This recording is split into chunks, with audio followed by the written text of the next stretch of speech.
노인 자식이 노인 부모를 간병하는 장수시대. 곱게 늙는 방법 중 첫 번째는 외우기 훈련으로 기억력을 유지하는 뇌자극 활동입니다. 외우기 훈련으로 기억력을 유지하는 뇌자극 활동입니다. 지금 우리는 믿기 어려운 시대를 살고 있습니다. 자식이 늙고 부모가 더 늙은 시대입니다. 문제는 나이 든 자식이 먼저 치매에 걸리는 일조차 낯설지 않다는 현실입니다. 어느새 70세 자식이 95세 부모의 기저귀를 갈고 정신 잃은 아들의 배변을 받아내며 눈물을 훔치는 부모의 이야기가 뉴스 한 켠에 조용히 실립니다. 이것이 바로 100세 시대의 잔혹한 민낯입니다. 치매는 나이만 먹는다고 오는 것이 아닙니다. 준비하지 않으면 누구에게나 찾아오는 무서운 질병입니다. 아무리 건강하게 살아왔다 해도 기억을 지키지 못하면 나의 인생 전체가 무너집니다. 사람의 얼굴을 잊고 밥을 먹었는지도 기억하지 못하고 자신의 이름조차 잊는다는 것은 단순한 불편함이 아니라 존재의 상실입니다. 그보다 더 끔찍한 건 내가 사랑하는 사람의 얼굴을 알아보지 못하는 순간입니다. 그 시작은 단순한 깜빡임에서 옵니다. 약속 시간을 잊고 냉장고에 휴대폰을 넣고 말을 하다가 단어가 생각나지 않는 그런 사소함들이 쌓여갑니다. 그러다 어느 날 완전히 낯선 표정으로 자식의 이름을 묻는 날이 오게 됩니다. 그리고 그날이 온 이후로는 되돌릴 수 없습니다.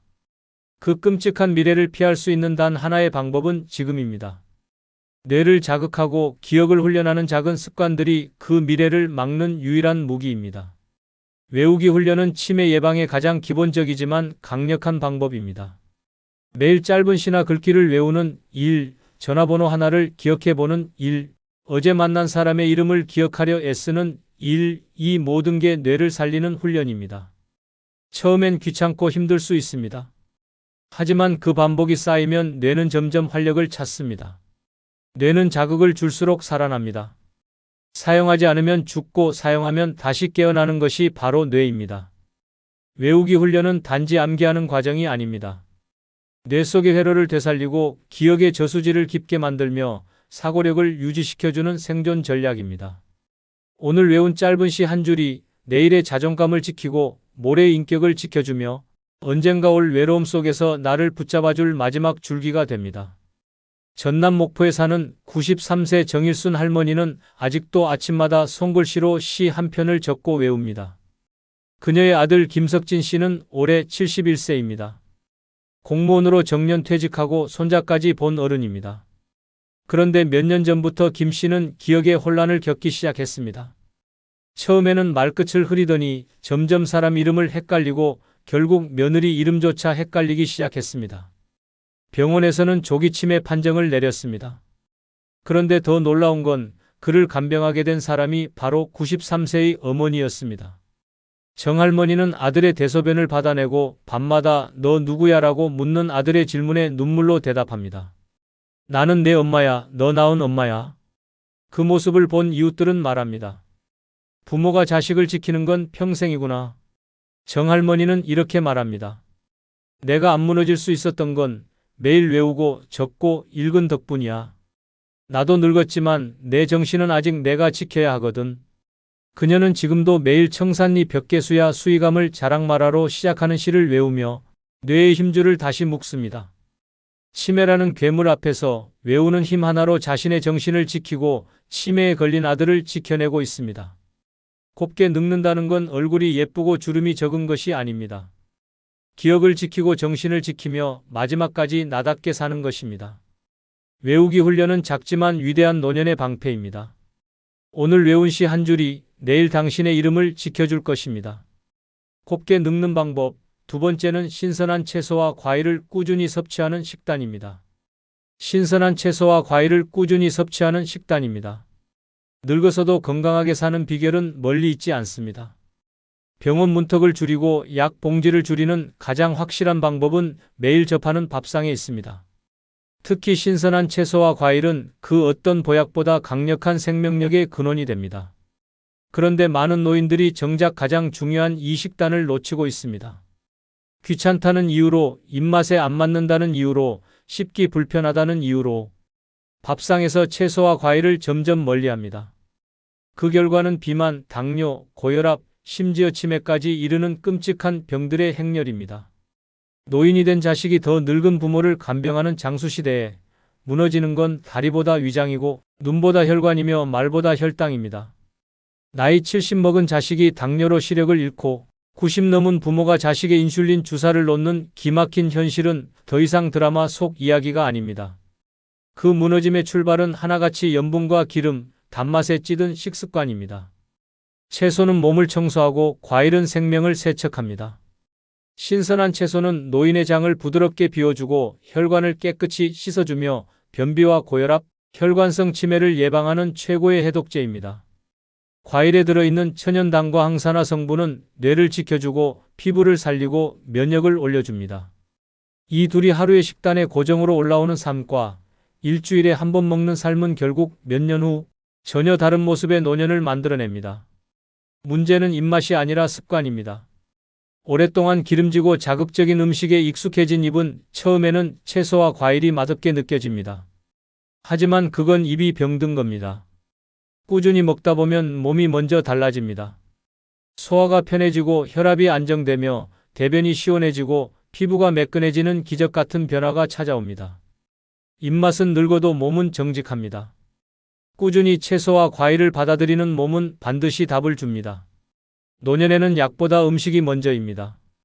정해진 시간에 식사하고 몇 끼마다 2가지 이상의 채소를 곁들이고 하루 한 번은 계절 과일을 먹는 것만으로도 건강한 노년의 기초 체력이 완성됩니다.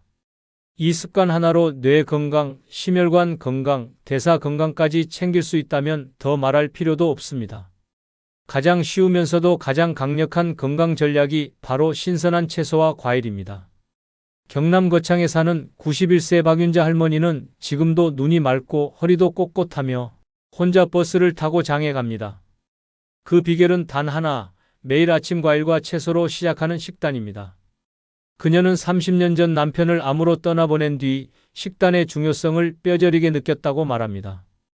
그때부터 육류는 줄이고 채소 반찬을 기본으로 하고 과일은 간식처럼 즐기기 시작했습니다. 그녀의 딸 김하순 씨는 올해 68세입니다. 그런데 딸은 당뇨, 고혈압, 고지혈증 3가지를 모두 앓고 있고 하루에 약을 6가지나 먹고 있습니다. 아이러니하게도 박 할머니는 약 한 알도 복용하지 않습니다. 오히려 자신보다 20살 가까이 어린 딸의 병원 예약을 챙기고 반찬까지 싸서 보내줍니다. 어느 날 딸 김하순 씨가 속상한 얼굴로 말했습니다. 엄마는 기운도 좋고 무릎도 멀쩡한데 나는 왜 이렇게 아플까? 그때 박 할머니는 정색하며 말했습니다. 넌 젊어서 고기만 먹고 과일은 사치라며 안 먹었잖아. 나는 사과 한 조각이라도 매일 먹었고 나물 한 접시라도 내 손으로 무쳐 먹었어. 건강은 입이 아니라 마음에서 지키는 거야. 그날 이후 김하순 씨는 엄마의 말을 듣고 채소 위주의 식단으로 바꾸기 시작했고 6개월 만에 혈당 수치가 안정되며 약 하나를 줄였습니다. 박 할머니는 오늘도 딸을 위해 오이 무침과 삶은 브로콜리를 싸주며 말합니다. 약 먹는 것보다 채소 먹는 게 훨씬 싸고 훨씬 낫다. 노인이 자식을 간병하는 세상, 그것은 식단의 결과일 수 있습니다. 오늘 먹는 채소 한 접시, 과일 한 조각이 10년 후 누가 누구를 간병할지를 결정합니다. 곱게 늙는 비결은 멀리 있지 않습니다. 당신의 오늘 밥상 위에 있습니다. 곱게 늙는 방법. 3번째는 근력 운동으로 몸의 기초 체력을 유지하는 방법입니다. 근력 운동으로 몸의 기초 체력을 유지하는 방법입니다.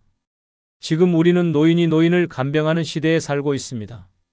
70대 자식이 90대 부모의 기저귀를 갈고 60대 딸이 85세 어머니를 업고 병원에 가는 장면은 더 이상 특별하지 않습니다. 더 충격적인 건 이 노인. 자식들조차 이미 허리와 무릎이 망가진 상태에서 다른 노인을 돌보고 있다는 현실입니다. 결국 둘 다 쓰러지고 마지막에는 요양병원이 유일한 답이 되어버리는 암울한 상황이 벌어지고 있습니다. 이 비극을 막을 수 있는 유일한 해답은 근력입니다. 근육은 단순히 힘을 내는 조직이 아닙니다. 근육은 노년을 버티는 생명선입니다. 근육이 있는 노인은 혼자 일어나고 혼자 걷고 혼자 밥을 해 먹을 수 있습니다. 하지만 근육이 사라진 노인은 혼자 화장실도 못 가고 누군가의 도움 없이는 일상생활이 불가능해집니다. 문제는 40대 이후 매년 1%씩 근육량이 감소한다는 사실입니다. 70세가 되면 절반 가까운 근육이 사라져 있고 이미 몸은 넘어지기 직전까지 약해져 있습니다. 넘어지면 어떻게 될까요? 엉덩이뼈가 부러지고 누워만 지내다 폐렴이 오고 결국 치매로 이어집니다. 모든 질병의 시작은 넘어짐입니다. 그리고 그 넘어짐은 근육 없음에서 시작됩니다. 약은 근육을 만들어주지 못합니다. 병원도 근육을 대신해주지 않습니다. 오직 내 몸을 내가 움직이는 것만이 근육을 살립니다. 걷는 것만으로는 부족합니다. 반드시 근력 운동이 필요합니다. 근력 운동은 헬스장에 가지 않아도 됩니다. 벽을 짚고 스쿼트하기, 앉았다 일어나기, 계단 오르기, 물통 들기 같은 일상 속 간단한 동작만으로도 충분합니다. 하루 10분이라도 매일 반복하면 근육은 반드시 반응합니다. 일주일만 해도 다리 힘이 달라지고 한 달만 지나면 계단 오르기가 쉬워집니다. 그 변화가 결국 병원을 멀리하게 하고 간병인을 부르지 않게 하며 자식에게 짐이 되지 않는 삶으로 연결됩니다. 노년의 자존감은 곧 근육입니다. 혼자 신발끈을 묶을 수 있는 유연함, 의자에서 벌떡 일어설 수 있는 다리 힘, 물건을 들고 장을 볼 수 있는 팔의 힘. 이것이 늙어서도 사람답게 사는 조건입니다. 남들보다 멋져 보이기 위한 운동이 아닙니다. 쓰러지지 않기 위한 운동입니다. 내 몸을 내가 끝까지 쓰기 위한 준비입니다. 근육은 돈이 없어도 만들 수 있고 늙어도 늦지 않습니다. 지금 당장 시작하는 것이 가장 빠릅니다. 충북 충주에 사는 88세 이춘자 할머니는 동네에서 여장군이라는 별명을 갖고 있습니다. 이유는 간단합니다. 팔굽혀펴기를 10개씩 하고 김장철이면 혼자 김치통을 옮기며 계단도 쉬지 않고 오르내리기 때문입니다. 놀라운 건 그녀가 70세에 허리디스크 수술을 받고 나서야 운동을 시작했다는 사실입니다. 그녀는 당시 병원에서 앞으로는 무거운 거 들지 마세요라는 말을 듣고 분노했습니다. 내가 내 손으로 평생 가족 먹여 살렸는데 이젠 뭘 못 들고 산단 말이냐는 생각에 바로 다음 날부터 공원 철봉을 잡기 시작했습니다. 처음엔 팔이 덜덜 떨리고 무릎이 후들거렸지만 포기하지 않고 매일 5분씩 10분씩 시간을 늘렸습니다. 10년이 지나자 이춘자 할머니는 80세 생일에 윗몸 일으키기를 20회 성공했고 지역 노인복지관에서 강의 요청까지 받았습니다. 더 놀라운 건 그녀의 딸 66세 박정임 씨가 무릎 관절염으로 걷기 힘들어졌을 때였습니다. 이춘자 할머니가 휠체어를 밀고 병원을 함께 다녔고 약도 챙기고 밥도 차려주었습니다. 사람들은 놀라며 말했습니다. 엄마가 딸 간병하는 세상이라더니 이건 진짜네요. 이춘자 할머니는 이렇게 말합니다. 나는 아프기 싫어서 운동했어. 근데 그게 내 자식을 도울 힘이 될 줄은 몰랐지. 늙어서도 자식 위해 할 수 있는 게 있다는 게 얼마나 기분 좋은지 몰라. 지금도 그녀는 매일 새벽 공원에서 스쿼트를 30개씩 하며 하루를 엽니다. 근력은 노년의 생명줄입니다. 건강한 노후는 복지제도보다, 의사보다 먼저 내 몸을 움직이는 데서 시작됩니다. 내 몸은 내 근육이 지켜야 합니다. 그리고 그 근육은 오늘 지금 앉았다 일어나는 그 한 번의 결심에서 만들어집니다. 곱게 늙는 방법. 네 번째는 웃음을 자주 짓는 긍정적인 마음가짐입니다. 웃음을 자주 짓는 긍정적인 마음가짐입니다. 노인이 노인을 간병하는 기막힌 장수시대, 그 안에서 살아남기 위한 가장 강력한 무기는 웃음입니다. 웃음은 단순한 표정이 아니라 생존을 위한 태도입니다. 우울한 표정으로 하루를 시작하면 몸은 뇌에 경고 신호를 보냅니다. 활력은 사라지고 면역은 떨어지며 근육도 기억력도 줄줄이 무너져 내립니다. 반대로 아침에 미소 한 번 짓는 것만으로도 뇌는 행복 호르몬을 분비하고 심장은 안정되고 장기들은 부드럽게 작동하기 시작합니다. 의학적으로도 웃음은 내장 마사지라고 불릴 정도로 전신 건강에 효과적입니다. 혈압이 안정되고 스트레스 호르몬이 줄어들며 우울증 예방에 탁월합니다. 그런데도 많은 노인들이 웃음을 잊고 삽니다. 나이 들수록 친구는 줄고 몸은 아프고 자식은 바쁘고 세상은 낯설어지며 입꼬리는 자연스레 내려갑니다. 그렇게 굳어버린 얼굴은 몸뿐 아니라 마음까지 병들게 합니다. 더 무서운 건 웃음을 잃은 얼굴로 하루를 보내는 시간이 쌓이면 뇌는 나는 불행하다고 착각하기 시작합니다. 치매 발병률은 높아지고 작은 통증에도 더 민감해지며 삶 자체가 무거워집니다. 반면 웃음을 자주 짓는 노인은 뇌회로가 더 많이 연결되어 뇌세포가 오래 살아남습니다. 실제 연구에 따르면 하루에 10번 이상 웃는 노인은 그렇지 않은 노인보다 치매 발생 확률이 30% 이상 낮다고 합니다.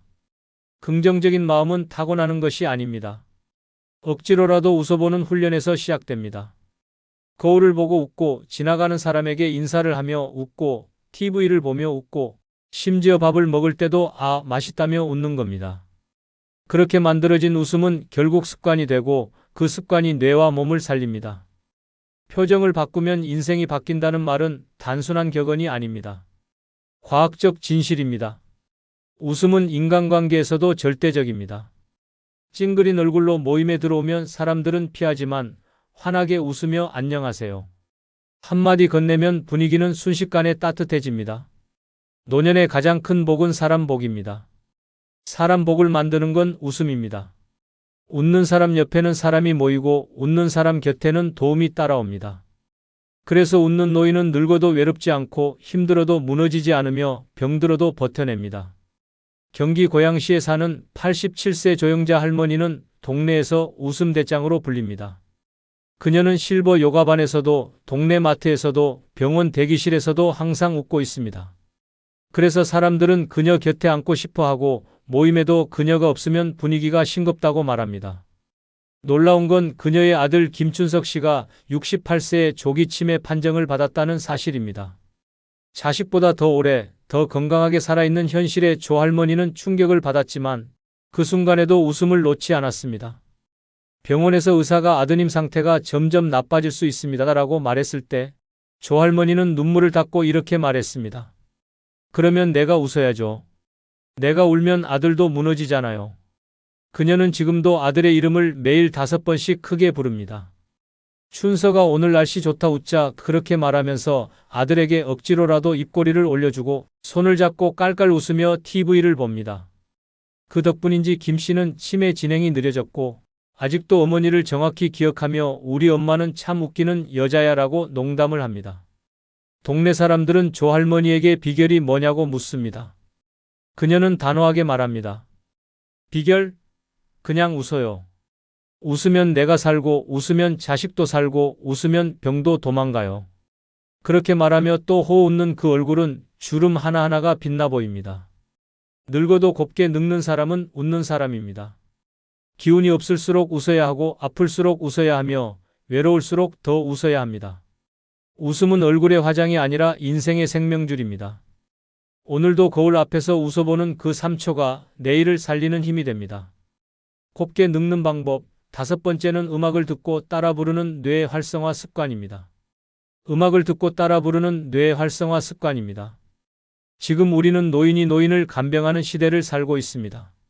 자식이 70이고 부모가 95인 시대, 그 중에서도 자식이 먼저 치매에 걸려 부모가 간병하는 기막힌 현실이 더 이상 드문 이야기가 아닙니다.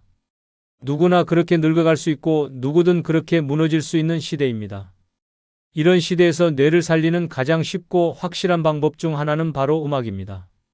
특히 음악을 듣고 따라 부르는 습관은 뇌세포를 자극하고 기억 회로를 되살리는 두뇌 생명줄입니다. 음악은 단순히 귀를 즐겁게 하는 것이 아닙니다. 음악을 듣는 순간 뇌는 감각과 감정, 기억과 언어를 동시에 사용합니다. 이때 따라 부르면 언어 영역이 활성화되고 가사를 기억하려는 과정에서 해마가 작동하며 멜로디와 리듬을 익히는 과정에서 좌우뇌가 동시에 자극됩니다. 이처럼 음악을 듣고 따라 부르는 활동은 두뇌 전체를 깨우는 고도의 인지 활동입니다. 무서운 사실은 뇌는 사용하지 않으면 빠르게 썩는다는 점입니다. 3일간 말 한마디 안 하고 일주일간 감정을 표현하지 않으면 뇌는 점점 멈추는 법을 배우게 됩니다. 그렇게 굳어버린 뇌는 아무리 약을 써도 살아나기 힘듭니다. 하지만 음악은 그런 뇌를 다시 움직이게 만드는 기적의 도구입니다. 특히 추억이 담긴 옛 노래는 과거의 기억을 끌어올리며 잊고 있던 감정과 얼굴, 이야기들을 떠올리게 합니다. 실제로 치매 환자에게 가장 먼저 반응을 일으키는 자극은 노래입니다. 아무리 이름을 기억하지 못해도 찔레꽃 붉게 피는 남쪽 나라라는 멜로디 한 줄에 눈을 반짝이며 따라 부르는 어르신들이 많습니다. 그건 단순히 가사를 기억해서가 아니라 노래를 통해 삶의 조각들이 되살아나기 때문입니다. 노래는 잊었던 자아를 깨우고 관계를 회복시키며 무엇보다 내가 살아있구나를 느끼게 해줍니다. 하루에 딱 한 곡이라도 좋습니다. 아침에 라디오에서 나오는 트로트를 따라 부르고 점심 후 창가에서 흥얼거리고 저녁엔 손주에게 불러주며 웃음을 나누는 것. 이 단순한 반복이 뇌를 살리고 마음을 살리고 결국은 삶을 살립니다. 노래는 돈도 시간도 장소도 필요하지 않습니다. 마음만 있으면 언제든 가능한 최고의 뇌 운동입니다. 경기도 부천에 사는 90세 오인숙 할머니는 매일 아침 첫 번째 할 일이 노래 틀기입니다. TV보다 신문보다 먼저 전축에 CD를 올립니다. 첫 곡은 늘 돌아와요 부산항에입니다. 이 노래가 끝나면 벌써 그녀의 표정은 밝아지고 얼굴엔 미소가 번집니다. 놀라운 건 그녀의 아들 김진호 씨가 67세로 이미 경도인지장애 판정을 받았다는 사실입니다. 김 씨는 평생을 성실하게 살았지만 퇴직 후 무기력과 우울감에 빠졌고 점점 기억이 흐려지기 시작했습니다. 처음엔 우편함 번호를 잊었고 나중엔 아내의 생일도 잊었습니다. 그때 오인숙 할머니는 결심했습니다. 우리 아들을 음악으로 살리자. 매일 한 곡씩 같이 듣고 부르기 시작했습니다. 처음엔 어색해하던 김 씨도 어느 순간부터 무조건 이하를 부르며 박자를 맞추기 시작했습니다. 노래가 끝나면 어머니와 마주보고 웃었고 점점 얼굴에 생기가 돌았습니다. 지금도 오할머니는 매일 아들과 함께 노래를 부릅니다. 주말이면 가족 노래방이라는 이름으로 손주들까지 모아놓고 콘서트를 엽니다. 그때마다 김 씨는 정확한 가사보다 더 또렷한 눈빛으로 노래를 따라 부릅니다. 저 푸른 초원 위에 그림 같은 집을 짓고를 부를 때 오할머니는 눈물이 납니다. 아직 우리 아들은 살아있어요. 노래는 뇌를 살리고 관계를 살리고 결국 가족을 살립니다. 늙어도 곱게 늙는 사람은 흥얼거릴 수 있는 사람입니다. 노래는 나를 잊지 않게 만드는 최고의 약이고 가장 즐거운 운동입니다. 오늘 한 곡, 그 한 줄의 멜로디가 내일의 나를 지켜줄 힘이 됩니다. 노년의 재혼이 지옥문을 여는 6가지 이유 중 첫 번째는 상대의 사별한 또는 헤어진 배우자의 기억을 견뎌야 하기 때문입니다. 노년의 재혼을 결심한 사람들 중 많은 이들이 지금만 보고 시작합니다. 함께 밥을 먹고 산책을 하고 외롭지 않게 살아가고 싶다는 단순한 바람으로 문을 엽니다. 하지만 문을 열고 들어가 보면 그 안에는 또 다른 사람이 살고 있습니다. 바로 죽은 전 배우자 혹은 이혼한 옛사람입니다. 그 사람의 그림자, 흔적, 기억은 결코 사라지지 않습니다. 그리고 문제는 바로 그 지워지지 않는 존재와의 삼각관계가 시작된다는 점입니다. 같이 살다 보면 상대방의 입에서 끊임없이 전 배우자의 이름이 튀어나옵니다. 우리 그이는 그럴 땐 이렇게 했는데, 전에 살던 사람은 저 음식 좋아했는데 처음엔 웃으며 넘기지만 시간이 지날수록 자존심에 생채기가 나고 감정이 뒤틀리기 시작합니다. 심지어 결혼기념일조차 전 배우자와의 날짜를 기억하며 헷갈려합니다. 사진 한 장, 오래된 앨범, 장롱 깊숙이 숨겨둔 옷가지 하나가 현재의 부부 사이를 갈라놓는 흉기가 됩니다. 더 심각한 건 상대가 여전히 전 배우자를 사랑하고 있을 수 있다는 점입니다. 특히 사별한 경우 그 사람은 미화되어 마음속에 완벽하게 남아 있습니다. 당신은 그 그림자를 넘을 수 없는 경쟁자가 되는 것입니다. 죽은 사람과의 경쟁은 항상 패배로 끝납니다. 당신이 아무리 좋은 음식을 해줘도 아무리 정성을 다해도 상대방은 늘 전에 그 사람이 더라는 말로 당신을 무너뜨립니다. 그 기억은 단지 마음속에만 있지 않습니다. 대화, 행동, 생활 습관, 인테리어, 냉장고 정리 방식까지 스며들어 있습니다. 전 배우자의 방식으로 살아가면서 당신에게는 그것을 그대로 따라오길 강요합니다. 심지어 자식들까지 우리 아버지는 원래 이렇게 사셨어요 라고 말하며 당신의 삶을 부정합니다. 결국 당신은 사랑을 나누기 위해 시작한 결혼에서 유령과의 싸움을 벌이게 되는 것입니다. 경기도 수원에 사는 70세 이모 어르신은 아내와 사별한 후 오랜 외로움 끝에 재혼을 결정했습니다. 상대 여성은 이혼 경력이 있었고 서로 의지가 되어 조용한 노후를 꿈꿨습니다. 그런데 결혼한 지 한 달이 채 지나지 않아 이상한 일들이 벌어졌습니다. 식탁에는 늘 전 남편이 좋아했던 반찬이 올라왔고 벽에는 오래된 가족 사진이 버젓이 걸려 있었습니다. 어르신은 처음엔 배려라 생각했습니다. 하지만 매번 대화 도중 전 남편 이야기가 끊이지 않았습니다. 그 사람도 이 소파 좋아했어. 그 사람도 감자볶음에 김 넣는 걸 좋아했지라는 말이 매 끼니마다 나왔습니다. 결정적인 건 생일날 케이크에 쓰여진 전 남편 이름인 늘 그리운 명호 씨라는 글귀였습니다. 이 어르신은 자신이 누구를 위한 자리를 지키고 있는지 혼란스러웠습니다. 결국 두 사람의 관계는 점점 어색해졌고 감정은 식어갔습니다. 어르신은 말했습니다. 내가 다시 사랑을 시작한 줄 알았는데 사실은 유령의 빈자리를 메우고 있었던 겁니다. 그 사람의 마음엔 내가 없었습니다. 죽은 사람만 있었죠. 재혼을 생각한다면 상대의 과거가 얼마나 현재에 침투해 있는지를 먼저 봐야 합니다. 아무리 좋은 사람이더라도 그 마음속에 죽은 사람이 자리를 잡고 있다면 그 결혼은 당신에게 지옥이 됩니다. 사랑이란 지금 이 순간을 함께 바라보는 것이어야 합니다. 과거의 망령을 끌어안은 채 시작하는 사랑은 결국 당신의 존재를 지워버릴 뿐입니다. 두 번째는 늙어가는 과정이 더 힘들어질 수 있기 때문입니다. 노년에 재혼을 하면 외로움이 사라질 것 같고 인생이 다시 활짝 피어날 것 같지만 현실은 정반대일 수 있습니다. 두 사람이 늙어가는 여정을 함께 한다는 건 아름다운 말처럼 들리지만 그 안에는 치열한 현실과 날카로운 고통이 숨어 있습니다. 각자 다른 몸 상태, 다른 습관, 다른 질환이 얽히고 설켜 늙어가는 과정은 더디고 무거워지기만 합니다. 혼자 늙는 것도 힘든데 둘이 함께 늙는 건 결코 쉬운 일이 아닙니다. 한 사람의 병이 시작되면 다른 사람도 금세 영향을 받습니다. 허리가 아프다, 무릎이 아프다, 눈이 침침하다.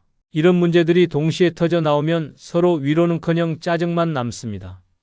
어느 날은 한쪽이 병원 가자고 하고 또 어느 날은 다른 쪽이 통증을 호소하며 같이 못 나가겠다고 합니다. 그럴 때마다 갈등은 깊어지고 걱정은 커집니다. 더 큰 문제는 서로가 서로를 의지하기엔 이미 체력과 정신력이 바닥났다는 점입니다. 자식이라면 불편한 부모를 끝까지 책임질 수 있지만 재혼한 배우자는 결국 타인입니다. 처음엔 잘해보려 하지만 시간이 지나면서 피로와 실망이 쌓입니다. 당신도 늙어가잖아. 나 좀 그만 힘들게 해라는 말이 튀어나오는 순간 그 관계는 감정의 전쟁터로 바뀝니다. 또한 생활 방식과 병원 이용 방식, 식사 습관까지 달라지면 사소한 일 하나도 협의가 필요해집니다. 어떤 사람은 민간요법을 고집하고 또 어떤 사람은 병원에서 약을 받아야 안심합니다. 이견이 충돌할수록 몸보다 마음이 먼저 병들게 됩니다. 서로가 서로의 늙음을 감당해야 하는 상황, 그것은 로맨스가 아니라 생존 싸움입니다. 실제 사례를 하나 소개합니다. 충북에 사는 76세 윤모 어르신은 3년 전 함께 살던 친구의 권유로 69세 여성과 재혼을 했습니다. 두 분 다 기력이 있는 편이었고 시골에서 조용히 살기엔 좋았던 조합이었습니다. 하지만 얼마 지나지 않아 윤 어르신은 퇴행성 관절염이 악화되었고 상대 여성은 만성 당뇨로 인해 매일 혈당 체크와 식단 조절이 필요했습니다.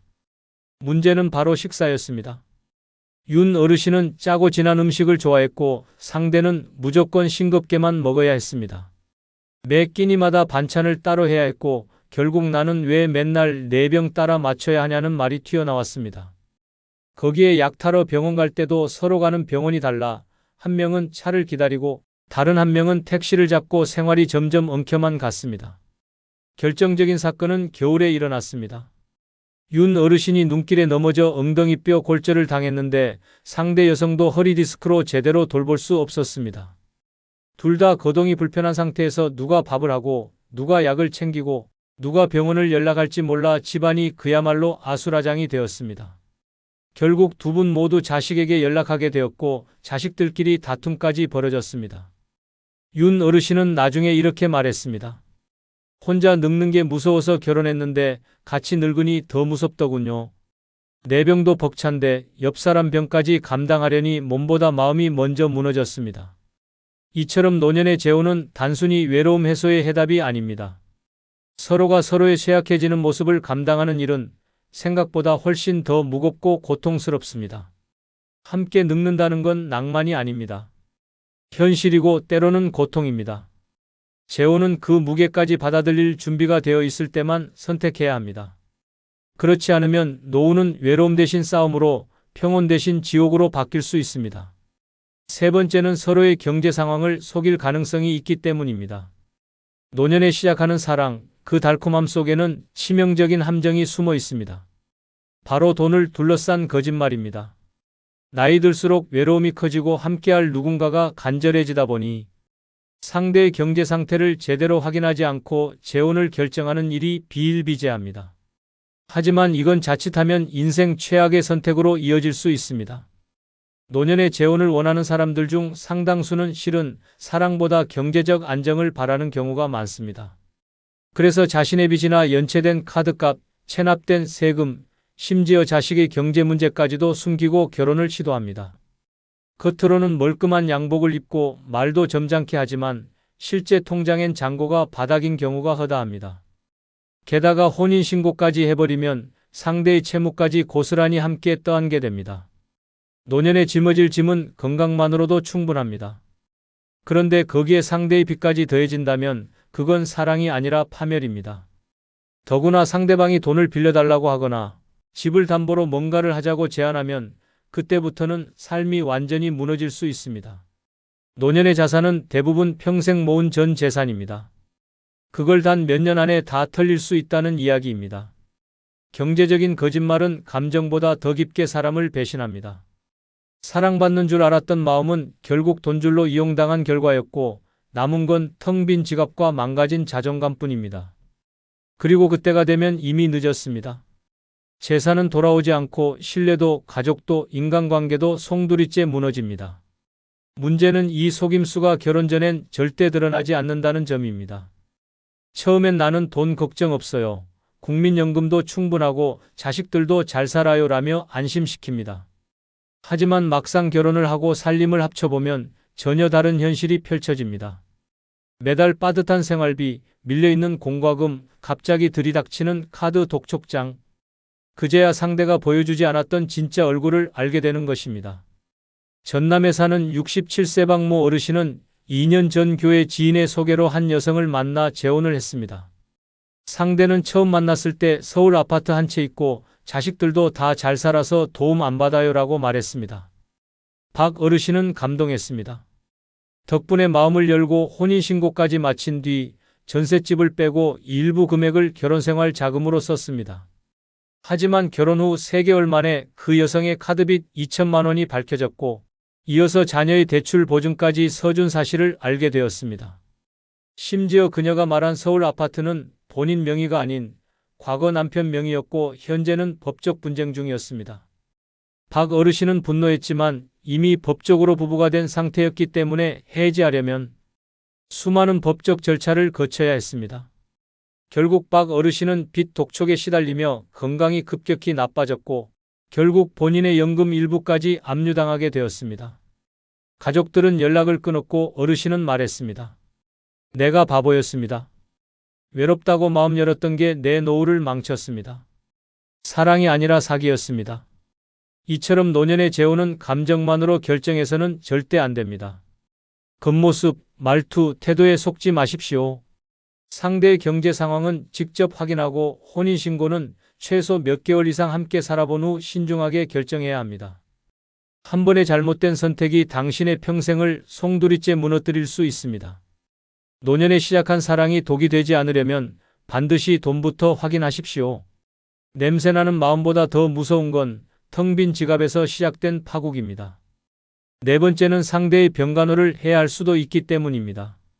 노년의 재혼을 결심하는 사람들은 대부분 외로움을 이기기 위해 혹은 남은 삶을 함께 나누고 싶다는 생각으로 시작합니다. 하지만 그 결정이 인생의 마지막을 후회로 가득 채우는 지옥문이 될 수 있다는 사실을 아는 사람은 많지 않습니다. 왜일까요? 바로 재혼한 상대가 어느 날 갑자기 병석에 눕게 될 수도 있기 때문입니다. 나이 들어 시작한 사랑이 어느 날 갑자기 병간호로 바뀌는 순간 그 관계는 로맨스가 아닌 의무와 짐으로 전락합니다. 단지 아플 수도 있다는 가능성이 아닙니다. 고혈압, 당뇨, 치매, 파킨슨병, 암. 노년의 흔한 질병들은 시간이 지날수록 상대를 전적으로 돌봐야 하는 상황으로 몰아갑니다. 손발을 씻겨야 하고 배설을 받아내야 하며 수면까지 감시해야 합니다. 그것도 사랑의 감정이 채자리 잡기도 전에 시작됩니다. 문제는 법적 배우자가 된 이상 병원에서는 보호자 서명을 요구합니다. 간병비, 수술 동의서, 책임 모두 당신의 몫이 됩니다. 자식도 친척도 책임지지 않습니다. 오직 재혼한 당신만이 전부를 감당해야 합니다. 상대는 당신을 믿고 기대지만 정작 당신은 그 무게에 눌려 숨이 막히게 됩니다. 감정적으로는 물론 경제적으로도 엄청난 부담이 몰려옵니다.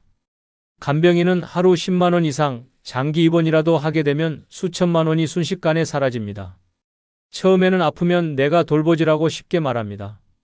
하지만 막상 현실이 되면 이야기는 달라집니다. 사람이 하루 종일 병실에서 환자 곁을 지키는 삶을 견딘다는 건 정신적인 소모전입니다. 사랑으로 시작한 관계가 간병으로 끝날 때 그 마지막은 분노와 후회로 가득 찹니다. 경북에 사는 68세 김모 어르신은 5년 전 친구의 소개로 재혼을 했습니다. 성격이 잘 맞았고 서로 의지도 됐습니다. 문제는 재혼한 지 2년도 채 되지 않아 아내가 뇌졸중으로 쓰러졌다는 점입니다. 급성으로 진행되어 반신불수가 되었고 말도 제대로 하지 못하게 되었습니다. 김 어르신은 처음엔 책임감으로 병원에서 밤낮 없이 간호했습니다. 기저귀를 갈고 죽을 떠먹이고 말없이 손을 잡아줬습니다. 하지만 시간이 지나자 현실은 점점 고통이 되었습니다. 허리는 끊어질 듯 했고 밤마다 숙면은커녕 알람처럼 깨어났습니다. 무엇보다 경제적인 부담이 몰려왔습니다. 간병비를 줄이기 위해 병원을 옮기고 결국 집에서 간병을 시작했지만 그때부터 지옥이 열렸습니다. 하루 종일 집에 갇혀야 했고 친구들과의 연락도 끊겼습니다. 심지어 그의 친자식들은 아버지 왜 그렇게까지 하세요? 라며 외면했습니다. 김 어르신은 이렇게 말했습니다. 사랑한다고 했을 뿐인데 내 인생이 완전히 사라졌습니다. 하루하루가 지옥입니다. 내가 이러려고 재혼했나 싶습니다. 이처럼 노년의 재혼은 단순한 동거 이상의 책임을 동반합니다. 상대의 질병은 곧 나의 인생을 바꿔놓을 수 있는 핵폭탄입니다. 따뜻한 밥을 나눌 사람이 필요해서 시작한 재혼이 어느 날 병실 냄새와 오물 속에서 끝날 수도 있다는 현실. 절대 가볍게 생각하지 마십시오. 사랑은 감정이지만 간병은 현실입니다. 노년의 재혼, 이 점을 간과하면 그 선택은 당신을 지옥으로 끌고 갑니다. 5번째는 서로 다른 가치관이 충돌할 수 있기 때문입니다. 사랑은 감정이지만 결혼은 생활입니다. 특히 노년에 시작하는 결혼은 더더욱 그렇습니다. 젊었을 땐 타협도 쉽고 변화도 가능했지만 나이가 들수록 각자의 삶의 방식은 고착되고 습관은 신념이 됩니다. 그 상태에서 재혼을 한다는 것은 서로 굳어진 삶을 하나로 억지로 엮는 것과 같습니다. 문제는 바로 여기서 시작됩니다. 가치관이 다르면 사랑은 금세 갈등으로, 말은 다툼으로 변해버립니다. 노년의 재혼은 흔히 성격 잘 맞으면 되지라고 가볍게 생각하기 쉽습니다.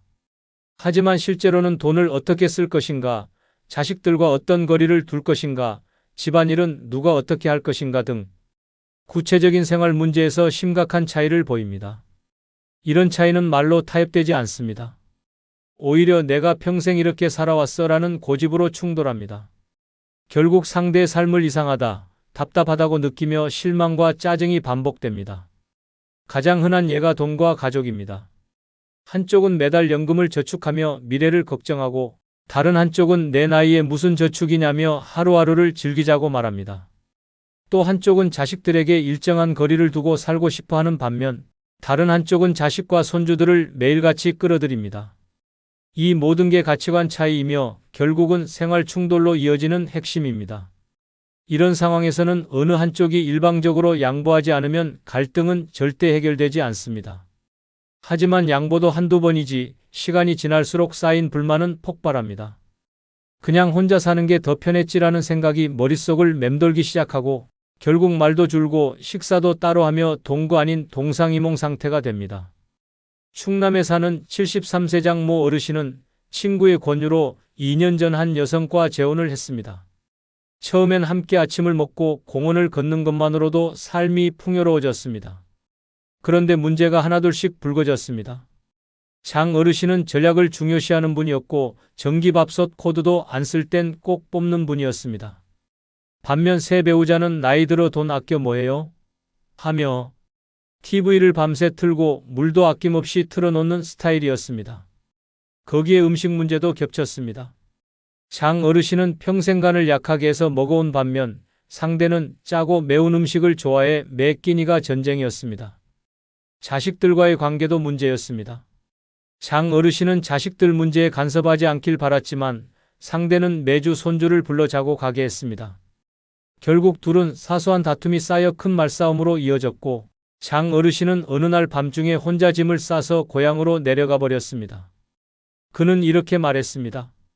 내가 젊었을 땐 뭐든 맞춰줬습니다. 하지만 이 나이에 내가 평생 살아온 방식을 다 부정당하면서 살 순 없었습니다. 결국 혼자가 낫다는 걸 깨달았죠. 이처럼 노년의 재혼은 감정만으로 유지되지 않습니다. 각자의 고정된 가치관이 충돌할 때 그 상처는 젊을 때보다 훨씬 깊고 오래갑니다. 나이 들수록 고집은 강해지고 타협은 어려워지기 때문입니다. 6번째는 가족 간의 유산 문제가 복잡해질 수 있기 때문입니다. 노년의 재혼을 하면 가장 먼저 흔들리는 것이 사랑이 아니라 돈입니다. 특히 유산 문제는 가족의 신뢰를 단숨에 무너뜨리고 형제자매 간의 전쟁을 불러오는 폭탄과도 같습니다. 이건 단순한 우려가 아닙니다. 수없이 많은 재혼 가정에서 실제로 벌어지는 피 튀기는 현실입니다. 자식들은 부모가 재혼하는 순간부터 계산기를 두드리기 시작합니다. 새 배우자가 아버지 유산을 가져가면 어떡하지? 엄마가 남긴 집을 그쪽 자식들이 나눠 갖는 건 아니겠지? 그 불안이 시작되면 가족은 더 이상 가족이 아닙니다. 감정은 사라지고 이권 싸움만 남습니다. 재혼 상대가 사망하든 본인이 먼저 세상을 떠나든 그 시점부터 유산 분배는 복잡한 법정 싸움으로 번지기 십상입니다. 특히 상속권이 자동적으로 재혼 배우자에게 생긴다는 점은 많은 자녀들에게 충격 그 자체입니다. 더 큰 문제는 내 자식이 아닌 사람에게 내 돈이 넘어간다는 심리적 분노입니다. 아무리 재혼한 배우자가 헌신적이고 좋은 사람이라도 자식의 입장에서는 결국 남입니다. 그런데 그 남에게 아버지의 집, 어머니의 예금이 넘어간다고 생각해 보십시오. 원망이 증오로 바뀌는데 오래 걸리지 않습니다. 결국 가족 모임은 끊기고 전화 한 통조차 받지 않는 관계가 되어버립니다. 게다가 자식들끼리의 갈등도 함께 발생합니다. 어떤 자식은 그래도 아버지 행복하셨잖아 라고 말하고 또 어떤 자식은 행복은 무슨 결국 돈 뺏긴 거야 라고 반박합니다. 그렇게 형제들 사이에도 벽이 생깁니다. 사랑 하나 지키려고 시작한 재혼이 가족 전체를 찢어놓는 끔찍한 결과를 낳는 것입니다. 더 충격적인 건 유언장 하나 없이 재혼을 하게 되면 상황은 더더욱 최악으로 치닫는다는 점입니다. 법적으로는 재혼 배우자도 상속권을 가지기 때문에 본인의 의지와는 상관없이 유산이 쪼개져 나갑니다. 이때 자식들이 할 수 있는 건 단 하나, 소송뿐입니다. 피를 나눈 가족이 법정에서 얼굴 붉히며 싸우는 것, 그게 당신이 꿈꿨던 노년의 모습입니까? 서울에 사는 71세 정모 어르신은 10년 전 아내를 암으로 먼저 떠나보내고 3년 전 조용히 재혼을 했습니다. 상대는 평소 알고 지내던 지인으로 성품도 좋고 자식들도 각자 독립해 갈등이 없을 거라 믿었습니다. 하지만 문제는 정 어르신이 세상을 떠난 후부터 시작됐습니다. 정 어르신의 자녀들은 아버지의 전 재산이 모두 새 배우자 명의로 변경된 것을 알고 경악했습니다. 본인들은 전혀 상의받지 못한 채 수십 년간 함께한 집, 예금, 심지어 아버지의 유품까지 새 어머니가 모두 가져간 것입니다. 아들 하나는 정신적 충격으로 병원에 입원했고 딸은 바로 법원에 유류분 청구 소송을 걸었습니다. 결국 온 가족이 법정에서 얼굴을 마주했고 싸움은 2년 가까이 이어졌습니다. 가장 안타까운 건 정 어르신의 장례식에서조차 자식과 새 배우자가 서로 말을 섞지 않았다는 점입니다. 한 딸은 이렇게 말했습니다. 아버지가 사랑한 분이지만 우리를 이렇게 만든 것도 아버지입니다. 사랑 때문에 가족이 무너졌습니다. 이처럼 노년의 재혼은 단순한 감정의 문제가 아닙니다. 나를 사랑해주는 사람도 지키고 가족도 지키고 싶다면 재혼 전에 반드시 법적 정리를 해두십시오. 그렇지 않으면 당신이 떠난 후 남겨진 사람들은 평생 원망 속에 살아가게 됩니다. 엄마, 이번에도 그냥 해주세요. 할머니는 이해심 많잖아요. 그 나이에 뭘 더 바라세요? 이런 말을 들으며 또 애쓰고 있다면 그건 당신의 삶이 점점 사라지고 있다는 경고입니다. 남은 시간은 누가 대신 살아주지 않습니다. 이제는 증명도 참음도 희생도 멈춰야 합니다. 그렇게 살아온 날들만으로도 이미 충분히 위대합니다. 늙어서까지 애쓰지 않아도 되는 이유는 단 하나, 당신이 행복할 권리가 있기 때문입니다. 억지로 웃는 얼굴 대신 진심으로 편안한 미소 하나 지을 수 있는 하루, 그 하루가 당신에게는 가장 값진 시간입니다. 지금부터라도 힘을 빼고 기대를 내려놓고 나답게 사는 삶을 선택하십시오. 그 선택이야말로 가장 지혜로운 노년의 시작입니다. 늙어서 너무 애쓰며 살지 않아도 되는 이유 중 첫 번째는 너무 애쓰지 않아도 삶은 흘러가기 때문입니다. 당신이 밤새도록 고민하고 새벽부터 움직이고 남들보다 더 부지런히 살아도 세상은 바뀌지 않습니다. 하루 이틀 늦는다고, 잠깐 쉰다고, 손 놓는다고 인생이 멈추는 법은 없습니다. 하지만 우린 평생 그렇게 배워왔습니다. 열심히 해야 산다. 게으르면 뒤처진다. 아프면 안 된다. 그 결과 지금의 당신은 몸은 지쳐있고 마음은 말라 있습니다. 자식을 키우면서, 가족을 챙기면서 일생을 쏟아붓고도 정작 당신 자신을 위한 시간은 없었습니다. 그렇게 애써도 그토록 바쳐도 결국 세월은 당신을 기다려주지 않았고 당신의 수고를 세상은 기억하지 않았습니다. 살아남으려고, 버티려고, 증명하려고 버둥댄 지난 세월의 끝에 남은 건 온몸에 쌓인 피로뿐입니다. 그런데도 왜 아직도 애쓰고 있습니까? 지금 이 순간에도 밥은 따뜻하게 해야 하고, 빨래는 밀리지 않게 돌려야 하며, 자식은 걱정되고, 손주는 챙겨야만 한다고 생각합니다. 하지만 진실은 너무나 간단합니다. 당신이 잠시 멈춰도 세상은 멀쩡하게 굴러갑니다. 밥 한 끼 안 차린다고 자식이 쓰러지지 않고 청소 하루 미뤘다고 집이 무너지지 않습니다. 몸이 아픈데도 억지로 일어나 걱정하고 힘든데도 괜찮은 척하며 애쓰는 건 결국 당신 스스로를 망가뜨리는 일입니다.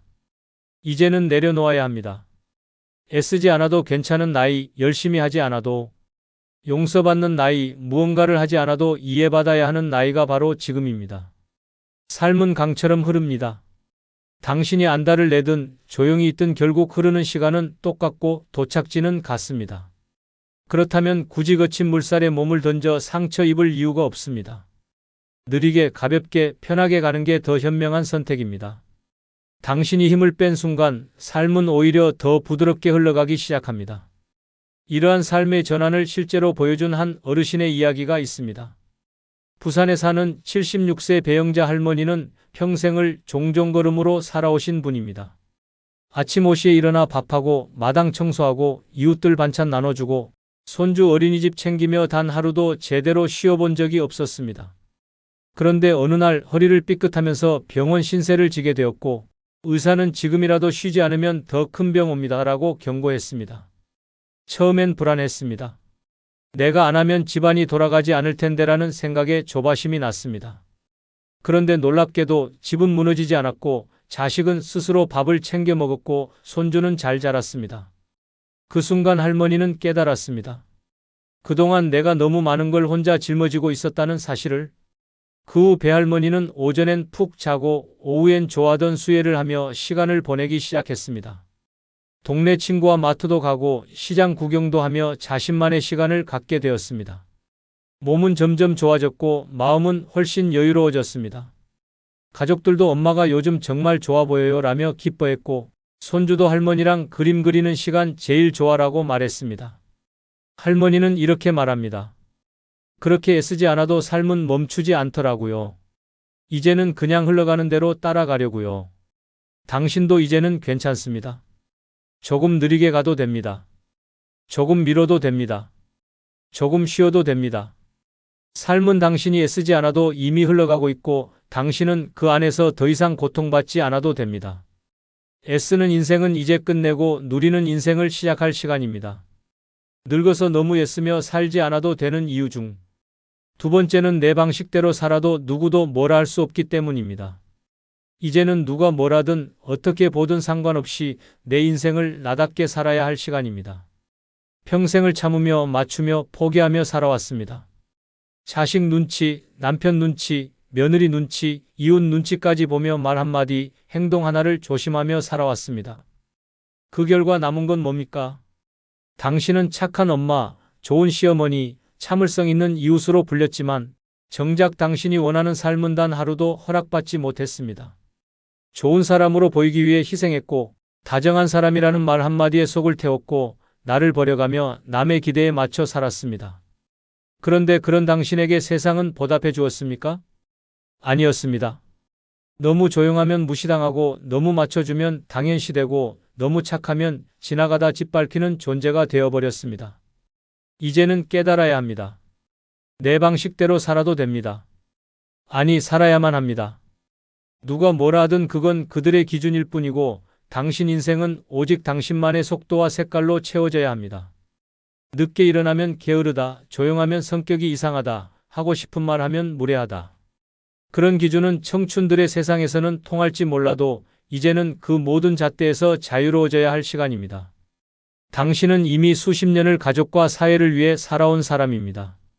이제 남은 인생은 누구도 간섭할 수 없는 당신만의 시간입니다. 아침 11시에 일어나도 괜찮고 하루 종일 집에서 책만 봐도 괜찮고 반찬 3가지가 아니라 하나만 올려도 충분합니다. 나만 편하면 됩니다. 누군가에게 칭찬받기 위해, 누군가에게 맞추기 위해 애쓰지 않아도 됩니다.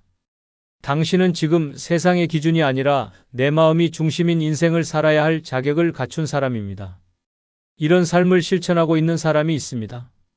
경기도 용인에 사는 74세 김화자 할머니는 한때 동네에서 가장 부지런한 분으로 소문났습니다. 늘 아침 6시면 밥을 하고 정해진 시간에 시장을 보고 오후엔 손주들 간식을 준비하며 한치의 틀어짐 없이 살았습니다. 그러다 어느 날 심한 어지럼증으로 쓰러졌고 병원에서 스트레스와 과로가 원인이라는 말을 들었습니다. 그 말을 듣고 김 할머니는 결심했습니다. 이제는 내 마음대로 살아야겠다. 그 다음 날부터 달라졌습니다. 아침 9시까지 푹 자고 눈 뜨자마자 좋아하는 클래식 음악을 틀고 점심은 라면으로 간단하게 해결하고 오후엔 마당에 앉아 해를 보며 차를 마셨습니다. 그 모습을 본 자식들이 처음엔 놀랐지만 할머니는 단호히 말했습니다. 이제는 내가 하고 싶은 대로 살 거야. 누구도 뭐라 못해. 그리고 한 달 후 김할머니의 얼굴은 환하게 달라졌습니다. 웃음이 많아졌고 말수도 늘었고 무엇보다 마음이 편해지니 건강까지 좋아졌습니다. 할머니는 지금도 주변 어르신들에게 말합니다. 남 눈치 보지 마세요. 내가 좋으면 그게 최고예요. 그 말에 동네 친구들도 하나둘씩 자신의 방식대로 하루를 살아가기 시작했습니다. 지금 당신도 그렇게 살아야 합니다. 내가 늦게 일어나는 것도, 내가 혼자 조용히 있는 것도, 내가 뭔가 하지 않는 것도 전부 나의 선택이고 나만이 허락할 수 있는 자유입니다. 남이 뭐라 해도 괜찮습니다. 그들은 당신 인생을 살아주지 않습니다. 이제는 나답게 내 식대로 내 기분 따라 살아도 되는 나이입니다. 그것이 진짜 자유이고 진짜 행복입니다. 당신의 방식이 곧 당신의 존엄입니다. 더는 애쓰지 마십시오. 당신 마음대로 살아도 됩니다. 늙어서 너무 애쓰며 살지 않아도 되는 이유 중 3번째는 인생의 마무리는 조용히 웃을 수 있으면 되기 때문입니다. 누가 더 많이 벌었는지, 누가 더 잘났는지, 누가 더 오래 참았는지를 따지며 살아온 삶은 결국 허무하게 끝나기 마련입니다. 삶은 경쟁이 아니라 마지막에 얼마나 가볍고 따뜻하게 웃을 수 있는지에 달려 있습니다. 그런데도 우리는 여전히 멈추지 못합니다. 몸이 아픈데도 움직이고 마음이 지쳤는데도 억지로 챙기고 늙은 몸으로 끝없는 의무감에 스스로를 몰아붙입니다. 이제는 놓아야 합니다. 더 이상 무리하지 않아도 됩니다. 더 채우지 않아도, 더 버티지 않아도, 더 인정받지 않아도 됩니다. 남은 인생은 다른 누구도 아닌 오직 나 자신을 위한 시간이어야 합니다. 그 시간이 비워져 있다면 지금부터라도 천천히 채워가면 됩니다. 누가 뭐래도 괜찮습니다. 더는 완벽하지 않아도 괜찮고 더는 대단하지 않아도 괜찮습니다. 그저 하루를 조용히 보내며 마음이 편안할 수 있다면 그게 가장 훌륭한 마무리입니다. 삶의 마지막 장면은 화려한 박수나 무거운 트로피가 아니라 편안하게 눈을 감으며 미소 지을 수 있는 그 순간입니다. 그 미소는 단 하루도 나를 위해 살지 못한 인생에서는 결코 나올 수 없습니다. 수십 년을 참고 맞추고 애써 살아왔습니다. 이제는 그 긴 고생의 보상을 조용한 평안과 잔잔한 웃음으로 되돌려받아야 할 때입니다. 마지막까지 바쁘게 움직이다가 내 자리에서 웃지 못한 채 숨을 거두는 인생. 그건 너무나 허무하고 외로운 결말입니다. 인생의 마무리는 사람들에게 기억되는 모습보다 내가 나를 얼마나 따뜻하게 품고 떠날 수 있느냐에 달려 있습니다. 내가 나에게 말할 수 있어야 합니다. 참 잘 살아왔다. 이젠 편히 쉬어도 되겠다. 이렇게 조용한 웃음을 되찾은 실제 사례가 있습니다. 경기도 고양에 사는 82세 정선옥 할머니는 평생을 가정에 헌신하며 살아왔습니다. 남편 뒷바라지, 자식들 뒷바라지, 손주 돌보기까지. 그렇게 바쁘게 살아오다 3년 전 남편을 먼저 보내고 허탈감에 시달리던 중 자신이 누군지조차 모르겠다는 생각에 빠졌습니다. 그런데 어느 날 동네 복지관에서 나를 위한 하루라는 프로그램에 참가하게 되었고 그날 이후 할머니는 삶이 달라졌습니다.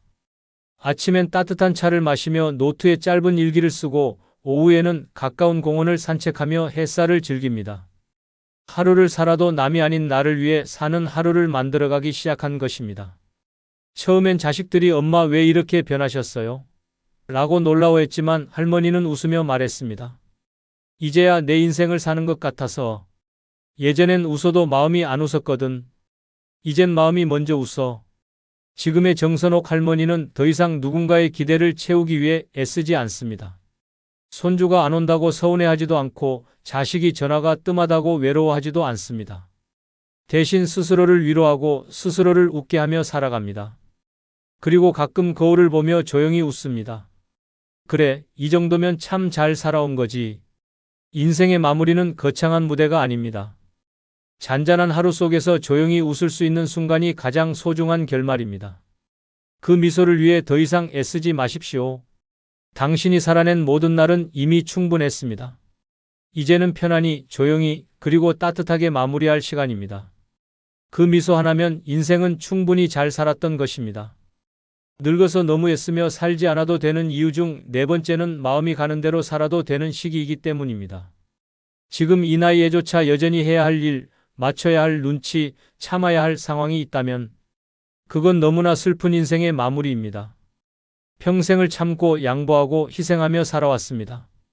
젊은 날에는 가족을 위해, 아이들을 위해, 남편을 위해 사회의 시선까지 감당하며 나 자신은 뒷전으로 밀어둔 채 버텨왔습니다.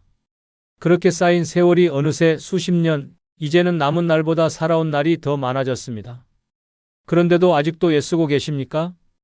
밥은 꼭 3끼 정성껏 차려야 하고, 손주는 매일 안부 전화하지 않으면 불안하고, 남이 뭘 생각할까 앞서 걱정하며 말 한마디도 조심하고 계십니까? 이제는 멈추어야 합니다. 이제는 당신이 진짜 원하는 대로 살아도 되는 시기입니다. 세상 누구도 당신의 삶을 대신 살아주지 않습니다. 당신이 하고 싶은 걸 미룬다고 누가 기억해주지 않습니다. 마음은 이미 자유롭고 싶은데 몸만 남의 시선에 묶여 있다면 그건 내 인생을 포기하는 것과 같습니다. 이제는 누가 뭐라고 하든 나만 괜찮으면 되는 시간입니다. 먹고 싶은 걸 마음껏 먹고 가고 싶은 곳을 즉흥적으로 가고 하고 싶은 말을 참지 않고 말할 수 있는 나이, 바로 지금이 그때입니다. 마음이 시키는 대로 살아도 아무도 비난하지 않을 시기, 그것이 노년입니다. 가끔은 늦게 일어나고 가끔은 청소를 미뤄도 됩니다. TV를 하루 종일 봐도 낮잠을 2번 자도 됩니다. 그게 당신의 마음이 원하는 일이라면 그것이야말로 가장 존중받아야 할 인생의 방식입니다. 이 나이에 타인의 기준에 맞춰 사는 건 고문입니다. 이제는 내 감정 하나하나를 소중히 여기며 내 마음이 기뻐하는 방향으로 하루하루를 보내는 것이 가장 중요합니다. 이런 변화를 실천하며 진짜 행복을 찾은 실제 사례가 있습니다.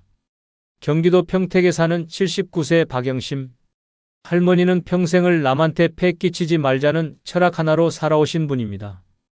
자식 집에 가서도 눈치 보고 시장에 가서도 가게 주인 얼굴을 먼저 살피며 사셨습니다. 그런데 어느 날 친구가 갑작스레 세상을 떠난 후 박 할머니는 큰 충격을 받았습니다. 그 친구는 평생 남 걱정만 하다가 자신을 위해 해본 게 하나도 없다더라. 그 말을 듣고 박 할머니는 처음으로 내가 진짜 원하는 게 뭘까? 를 고민하기 시작했습니다. 그날 이후 달라졌습니다. 혼자 영화관도 가고 혼자 여행도 다녔습니다. 매일 아침 자신에게 묻습니다. 오늘은 내 마음이 뭘 하고 싶어 하지? 그리고 그 마음이 이끄는 대로 움직입니다. 예전에는 사람들 눈치 보느라 꼭 정장 차림으로 외출했지만 지금은 예쁜 꽃무늬 바지를 입고 당당히 길을 걷습니다. 웃으며 말합니다. 이제야 진짜 나로 사는 것 같아요. 마음이 가는 대로 사니 하루가 얼마나 행복한지 몰라요. 이제 당신도 그렇게 사셔야 합니다. 누구의 엄마로, 누구의 아내로, 누구의 할머니로가 아니라 그저 나 자신으로 사는 삶, 그 삶을 허락해 줄 수 있는 사람은 오직 당신뿐입니다. 마음이 기뻐하는 쪽으로 움직이십시오. 당신의 인생은 아직 끝나지 않았고 지금이야말로 가장 당신답게 살 수 있는 최고의 순간입니다. 늙어서 너무 애쓰며 살지 않아도 되는 이유 중 5번째는 비록 가진 게 적어도 내가 더 행복할 수 있기 때문입니다. 우리는 평생을 가지기 위해 살았습니다. 더 큰 집, 더 많은 돈, 더 좋은 물건, 더 훌륭한 자식, 더 많이 가진 이웃을 보며 그걸 기준 삼아 자신을 판단했습니다. 남보다 부족하다고 느끼면 자책했고 못 따라가면 부끄러웠습니다. 하지만 그 결과는 어땠습니까? 끝없는 비교, 타는 속, 억지 웃음, 마음속 공허함뿐이었습니다. 많이 가졌다고 다 행복한 게 아니라는 진실은 나이 들어서야 비로소 실감됩니다. 진짜 불행은 가진 게 적은 것이 아니라 가진 걸 행복하게 느끼지 못하는 데서 시작됩니다. 남과 비교하는 순간 소중한 것도 하찮아지고 감사한 것도 당연해지고 결국은 나를 망가뜨리는 탐욕의 덫에 스스로를 가두게 됩니다. 노년의 가장 위험한 감정은 외로움보다 상실감입니다. 나는 왜 이렇게 없을까? 왜 이렇게 초라할까? 왜 내 자식은 저렇지 못할까? 이런 생각들이 하루를 갉아먹고 결국 삶 자체를 무너뜨립니다. 하지만 마음을 바꾸는 순간 모든 것이 달라집니다. 없는 것보다 지금 있는 것에 감사할 줄 알게 되면 인생이 갑자기 따뜻해지고 내가 가진 것 하나하나가 빛나기 시작합니다. 노년의 행복은 절대 돈에서 나오지 않습니다. 진짜 행복은 평온한 마음, 편안한 잠, 따뜻한 밥, 그리고 내가 좋아하는 사람과 웃을 수 있는 여유에서 나옵니다. 비록 가진 게 적어도 하루 한 끼 따뜻한 밥을 내가 좋아하는 방식으로 먹을 수 있다면 그건 분명히 행복한 삶입니다. 백화점 가방이 없더라도 내가 고른 1,000원짜리 지갑에 만족할 수 있다면 그게 진짜 부자입니다. 행복은 숫자가 아니라 감정이며 조건이 아니라 선택입니다. 이런 생각을 삶으로 실천하고 있는 실제 사례가 있습니다. 부산 금정구에 사는 81세 이정희 할머니는 노후가 넉넉하지 않았습니다. 남편 없이 홀로 자식 셋을 키우며 하루하루 일만 했고 막상 노인이 되어보니 주머니에 늘 10,000원 한 장 남기기도 힘든 날들이 이어졌습니다. 그런데도 이 할머니는 동네에서 제일 많이 웃는 사람으로 불립니다. 아침이면 시장에서 몇천 원어치 채소를 사와 직접 국을 끓이고 단칸방 창가에 화분 하나 놓고 우리 집 정원이라며 행복해합니다. 주변에서 그래도 돈 좀 있어야 여유롭지 않겠냐고 물으면 할머니는 이렇게 말합니다. 나는 지금도 너무 부자야.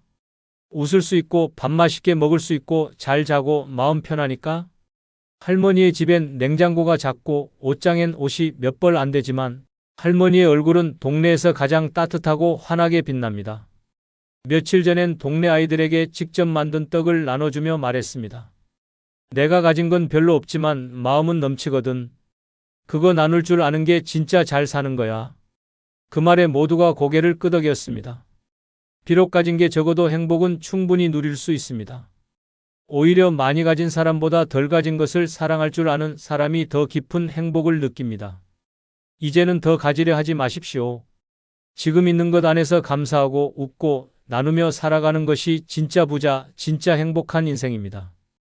애쓰지 않아도 됩니다. 당신은 이미 충분히 가지고 있고 충분히 행복해질 자격이 있습니다. 왜 갑자기 성격이 달라지셨어요? 이제는 너무 자기중심적인 거 아니에요? 예전엔 참 따뜻하셨는데. 이런 말에 흔들릴 필요 없습니다. 나를 먼저 챙긴다고 나쁜 게 아닙니다. 평생 양보하며 살아왔지만 늙어서까지 희생만 하는 인생은 비극입니다.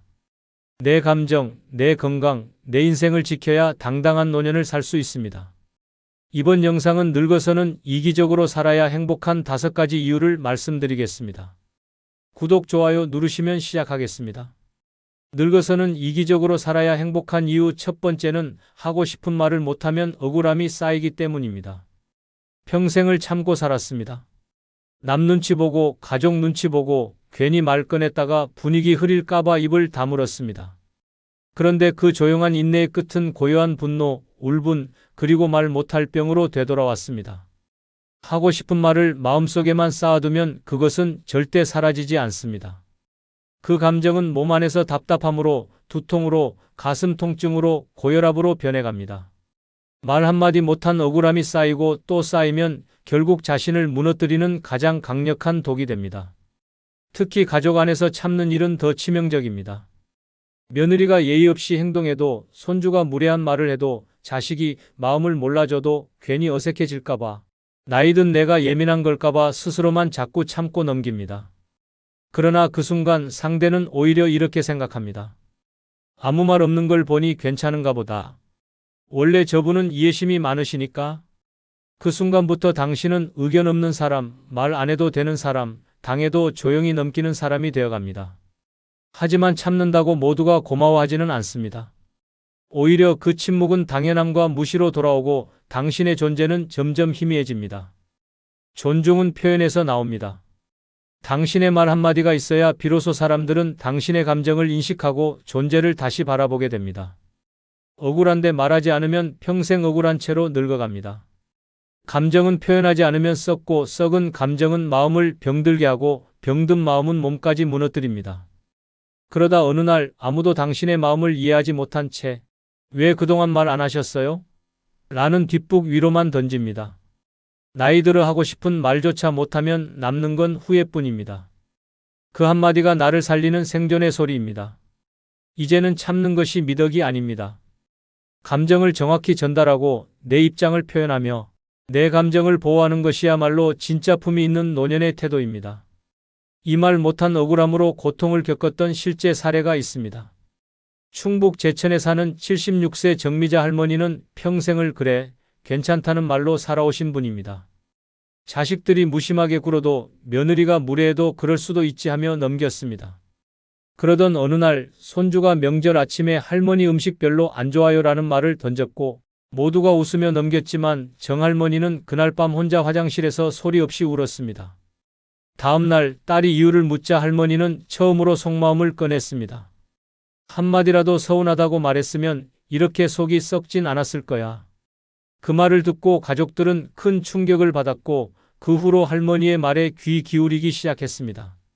지금은 정할머니도 더 이상 참지 않습니다. 그건 좀 서운하네. 이건 다음엔 바꿨으면 좋겠어. 그 한마디가 관계를 바꾸고 존중을 불러왔습니다. 참는다고 평화가 오지 않습니다. 말해야 관계가 살아납니다. 지금 당신이 해야 할 말, 그게 바로 당신을 살리는 가장 강력한 힘입니다. 늙어서는 이기적으로 살아야 행복한 이유 두 번째는 좋은 사람만 하려다 평생 이용당하기 때문입니다. 늙어서는 이기적으로 살아야 행복한 이유 중 하나는 좋은 사람만 하려다 평생 이용당하기 때문입니다. 평생을 착하게 살았습니다. 누구 부탁도 거절 못하고 힘들어도 괜찮다고 웃고 내 것을 나눠주며 살았습니다. 그런데 돌아보면 남는 건 좋은 사람이라는 애매한 명찰 하나뿐입니다. 정작 나는 맨날 뒷전이고 내 마음 알아주는 사람 하나 없다는 외로움만 남았습니다. 사람들은 착한 사람에게 더 많은 것을 요구합니다. 부탁 좀 할게요. 이번 한 번만요. 그 정도는 해주시잖아요. 처음엔 고마움이라도 표현하지만 시간이 지나면 그것도 사라지고 당연한 노동, 의무, 책임으로 바뀌어갑니다. 좋은 사람 코스프레를 오래 하면 무서운 일이 벌어집니다. 당신의 희생이 당연해지고 당신의 고통이 무시되며 당신의 감정은 사라집니다. 아무리 착해도 아무리 참아도 결국 남은 건 헐값에 취급당한 인생의 찌꺼기뿐입니다. 특히 나이 든 후에도 계속 좋은 사람 하려는 사람은 자식들에게도 가족들에게도 이웃들에게도 끝없는 이용 대상으로 전락합니다. 도와줬는데 연락 한 통 없고 줬는데 감사도 없고 챙겨줬는데 오히려 왜 이제야? 라는 소리까지 듣게 됩니다. 착한 사람은 사람들에게 안전한 대상, 부담 없는 소비재가 됩니다. 내 시간이, 내 체력이, 내 돈이, 내 감정이 슬그머니 빼앗기고 내 존재는 조용히 지워져 갑니다. 그렇게 이용당하고도 괜찮다며 웃는 그 표정이 결국 당신의 삶을 초라하게 만듭니다. 이기적으로 산다는 건 무례하게 산다는 게 아닙니다. 그것은 내 시간, 내 감정, 내 건강을 지키기 위한 당연한 선택입니다. 나는 오늘 이거 하기 싫어요. 이건 제 인생이니까 제가 결정할게요. 그 부탁은 어려워요. 이 단순한 말 하나가 당신을 이용당하는 인생에서 벗어나게 해주는 강력한 방패입니다. 나이가 들수록 거절은 선택이 아니라 생존입니다. 내 노후를 망치는 가장 빠른 길은 계속해서 좋은 사람인 척하며 이용당하는 삶을 사는 것입니다. 이제는 좋은 사람이 아니라 존중받는 사람, 필요할 때 단호한 사람, 자기 권리를 아는 사람으로 살아야 합니다. 그래야 늙어서도 내 자리를 지키고 내 삶의 중심에서 행복을 누릴 수 있습니다. 이 말에 대한 실제 사례가 있습니다. 경기도 성남에 사는 75세 이영자 할머니는 동네에서 유명한 좋은 이웃이었습니다. 김치 담그면 나눠주고 집안일 부탁하면 싫은 소리 없이 해주고 심지어 며느리까지도 우리 엄마는 진짜 천사예요 라며 입버릇처럼 말하곤 했습니다. 하지만 천사라 불리던 할머니는 점점 허리 통증, 손목 통증, 심한 우울감에 시달렸습니다. 아무도 알아주지 않고 고마운 말 하나 없는 상황이 반복되자 마음속 분노가 쌓였고 어느 날 자식에게 소리치듯 말했습니다. 너희는 내가 해주는 게 당연하지? 나 사람 아니야? 나도 이제 못해. 하기 싫어. 그날 이후 자식은 깜짝 놀랐고 며느리도 눈물을 흘리며 죄송해요. 어머니가 힘드신 줄 몰랐어요 라고 말했습니다. 이영자 할머니는 그날 이후 모든 걸 바꿨습니다. 집안일 부탁도 안 돼, 음식 부탁도 힘들어, 손자 부탁도 이제는 못 봐라고 말하며 거절하기 시작했습니다.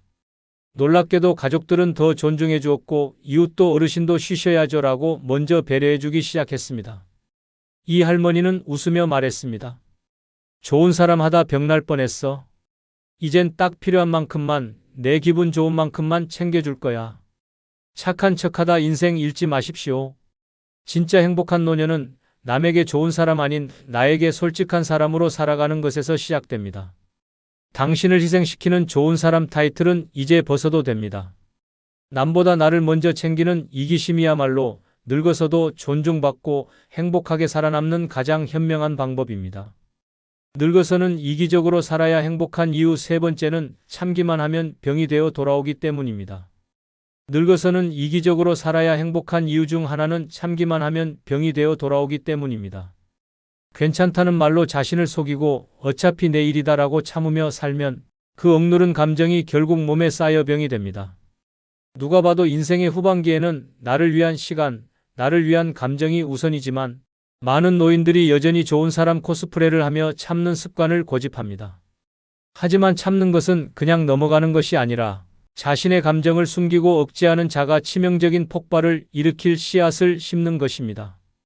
감정을 억누르면 그 억제된 에너지는 몸속에 쌓이고 뇌에서 불만으로 변하고 결국은 통증, 질병, 그리고 고통으로 나타나기 시작합니다.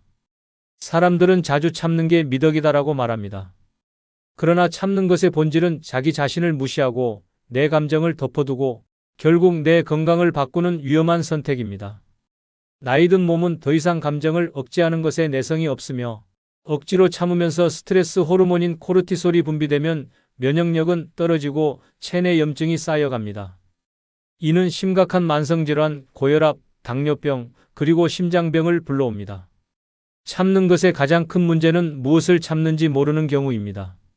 자식이 무시해도 며느리가 예의 없다고 해도 옆집 이웃이 지나치게 요구해도 그저 다 참습니다.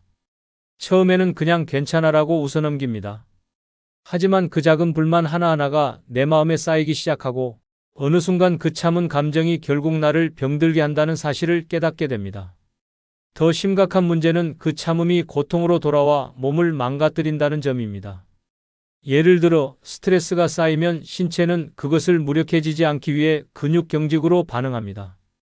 긴장된 근육이 풀리지 않고 방치되면 두통, 요통, 어깨 통증으로 발전하고 이는 만성 피로와 우울증을 일으킬 수 있습니다.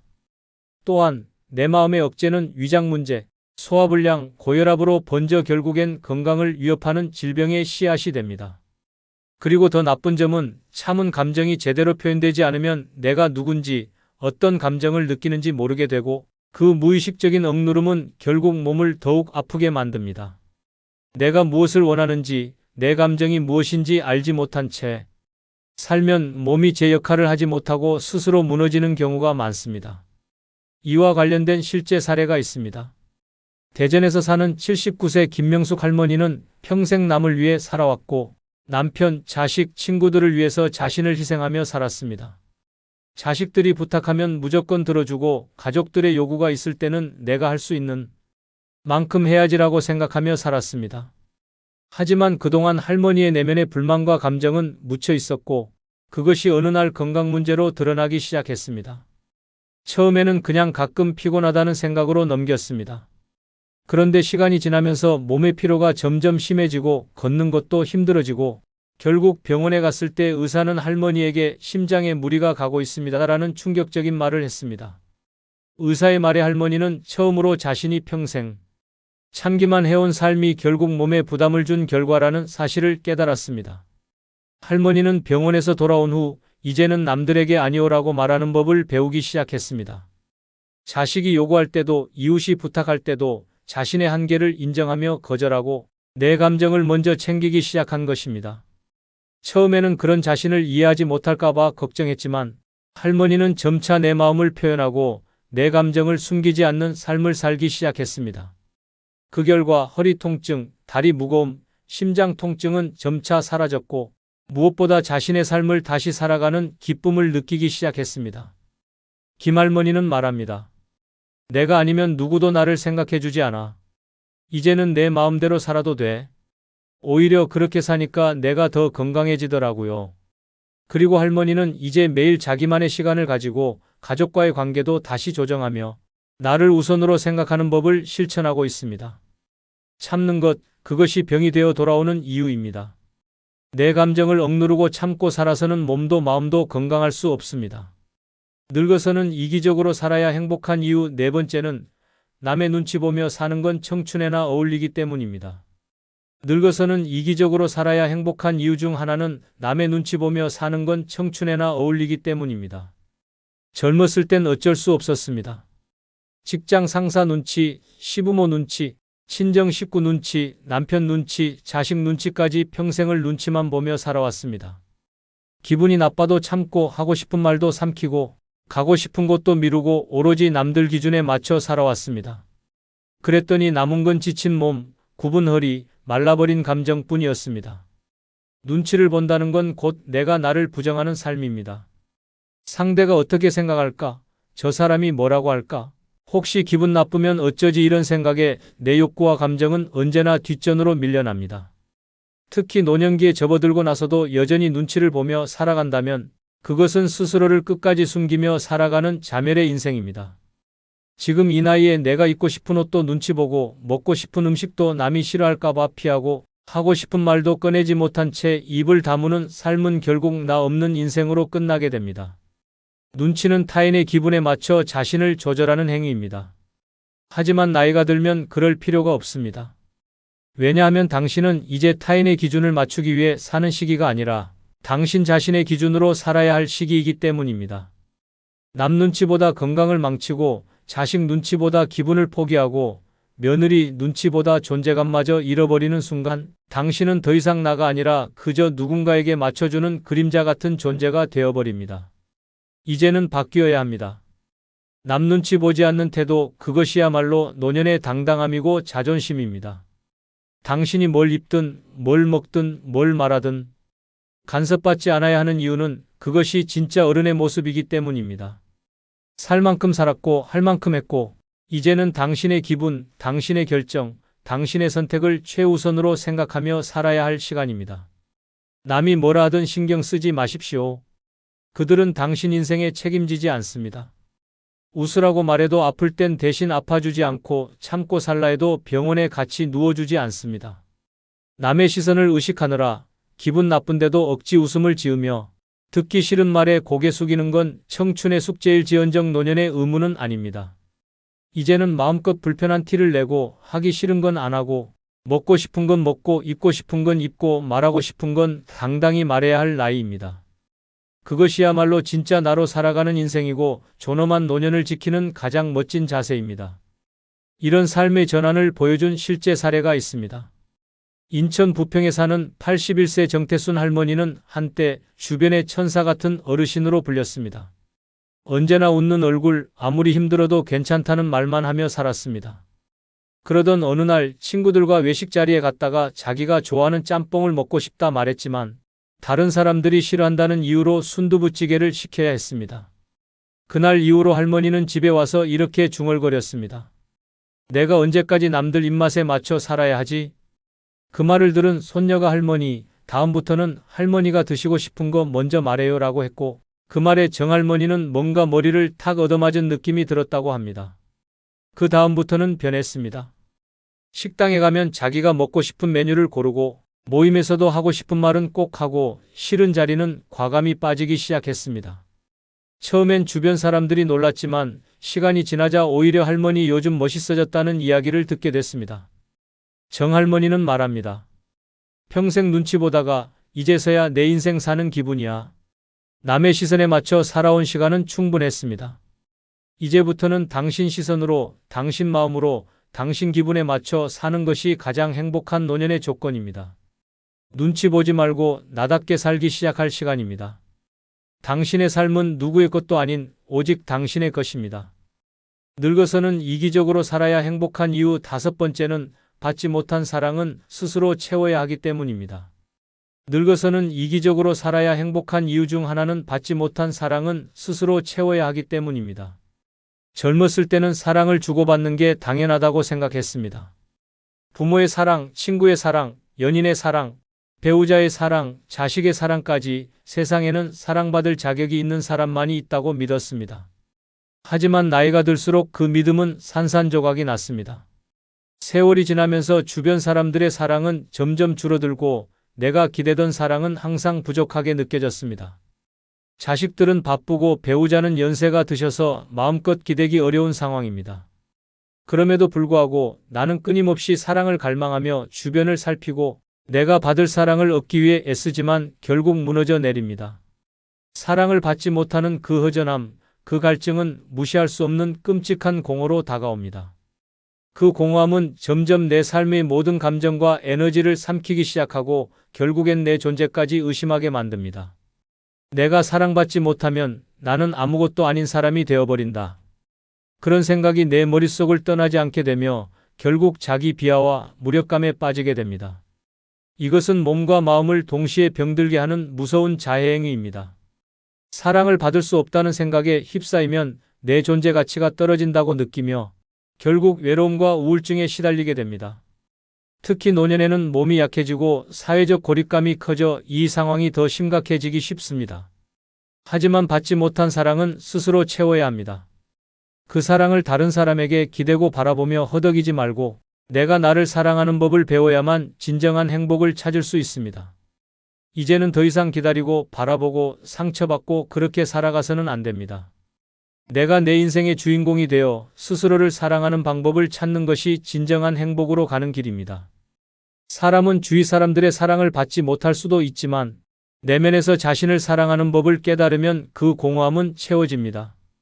나를 존중하고 나를 아끼고 나를 이해해 주는 것이야말로 내가 할 수 있는 가장 큰 사랑입니다. 나이 들어서도 스스로 사랑할 수 있으면 다시 태어난 것처럼 젊고 활기찬 삶을 살아갈 수 있습니다. 이와 관련된 실제 사례가 있습니다. 서울에 사는 80세 김영희 할머니는 40년 넘게 직장 생활을 하셨고 자식들을 잘 키우셨습니다. 하지만 남편은 일찍 돌아가시고 자식들은 다 바쁜 삶을 살고 있었습니다. 처음엔 그래도 자식들이 있기 때문에 외롭지 않다며 스스로 위로했지만 시간이 지나면서 점점 외로움과 공허함이 커졌습니다. 하루는 손자에게 전화를 걸었고 할머니, 지금은 좀 바쁜데 나중에 얘기할게요 라는 말을 들은 할머니는 갑자기 크게 상처를 받았고 마음속에서 사랑받지 못한다는 느낌이 더 강해졌습니다. 그때 할머니는 자신이 지금껏 살아오면서 스스로를 얼마나 사랑하지 않았는지 깨닫게 되었습니다. 언제나 자식들, 남편, 친구들 모두를 먼저 챙기고 자신은 뒤로 미뤄왔던 것이었습니다. 사랑을 받기만 기다리는 삶이 아니라 사랑을 주는 삶을 살지 않았다는 사실에 충격을 받았습니다. 그 후 김할머니는 스스로를 사랑하는 방법을 배우기 시작했습니다. 매일 아침 거울을 보며 나는 멋지다라고 말하고 좋아하는 음식을 만들며 자신을 위한 시간을 가졌습니다. 친구들에게도 나는 오늘 무슨 일이 있고 나가야 한다며 자신의 삶을 우선시하기 시작했습니다. 그 결과 할머니는 예전보다 훨씬 활기차고 밝은 모습을 보였습니다. 자식들이 그 모습을 보고는 할머니, 예전보다 정말 좋아 보인다고 칭찬했습니다. 더 이상 사랑을 기다리기만 하지 않았기 때문에 오히려 주변 사람들의 관심과 사랑이 자연스럽게 돌아오게 된 것입니다. 내가 나를 사랑하지 않으면 누구도 내 마음을 채워줄 수 없다는 할머니의 말은 그 이후로 주변 사람들에게 큰 감동을 주었습니다. 받지 못한 사랑은 스스로 채워야 하는 법입니다. 그때부터 할머니는 자신의 삶을 즐기고 나를 사랑하며 행복을 스스로 만들어가며 살아가고 있습니다. 이처럼 스스로를 사랑하고 존중하는 법을 깨달은 순간 인생의 절반이 끝난 것 같았던 할머니는 다시 새로운 의미를 찾고 행복을 되찾았습니다. 그럼 이상 영상을 마치겠습니다. 감사합니다.